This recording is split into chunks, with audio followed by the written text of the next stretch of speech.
नमस्कार दोस्तों, स्वागत है आपका रेडी स्टडी गो ऐप चैनल पर।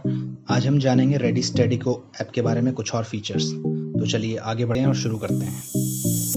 तो दोस्तों, आज हम डिस्कशन करेंगे गियर मैकेनिज्म के बारे में।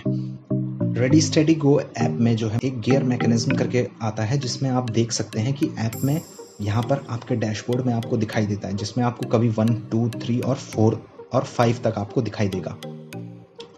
किसी भी गियर में आप अगर रहते हैं तो उसकी कुछ लिमिट्स है, यानी कि आपको मिनिमम माइलस्टोन और मैक्सिमम माइलस्टोन पूरा करना होगा।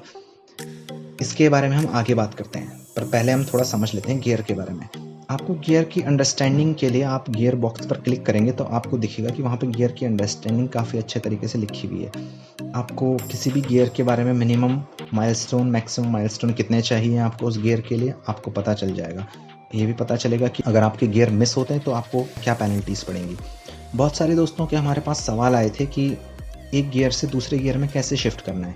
तो दोस्तों, इसके लिए एक प्रोसीजर है। जब आप किसी गियर में होते हैं, सपोज़ मान लीजिए आप गियर 1 पे हैं, तो गियर 1 से आप गियर 2 पे कैसे मूव करेंगे।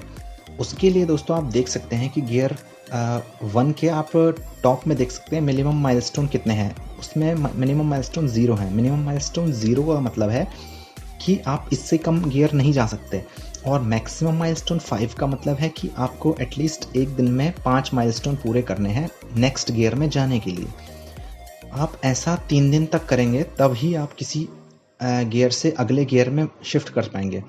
पर यह भी याद रखिए दोस्तों कि आप तीसरे दिन में ही शिफ्ट नहीं कर पाएंगे। आपको चौथे दिन आपको वेट करना पड़ेगा। चौथे दिन के जब आप पहला स्टेप वॉक करते हैं तो आप तुरंत नेक्स्ट गियर पे शिफ्ट कर लेंगे। तो यह है इसका गियर मैकेनिज्म। इसी तरीके से आप अगला गियर भी फॉलो करेंगे। जैसे सपोज आप गियर 2 में शिफ्ट करते हैं, तो गियर 2 में आप देख पाएंगे कि मिनिमम माइलस्टोन जो रिक्वायर्ड है वो है 4, और जो मैक्सिमम माइलस्टोन जो रिक्वायर्ड है 10। इसका मतलब ये है कि आपको एटलीस्ट एक दिन में 10 माइलस्टोन तो पूरे करने ही पड़ेंगे। पर अगर आप करंट गियर में ही रहना चाहते हैं तो आपको एटलीस्ट मिनिमम रिक्वायर्ड माइलस्टोन जो है 4 वो पूरे करने पड़ेंगे। अगर आप मिनिमम माइलस्टोन भी पूरे नहीं करते हैं तो दोस्तों आप गियर 3 दिन बाद आप गियर 1 में फिर से बैकवर्ड हो जाएंगे, यानी कि आप फिर से गियर 1 में चले जाएंगे।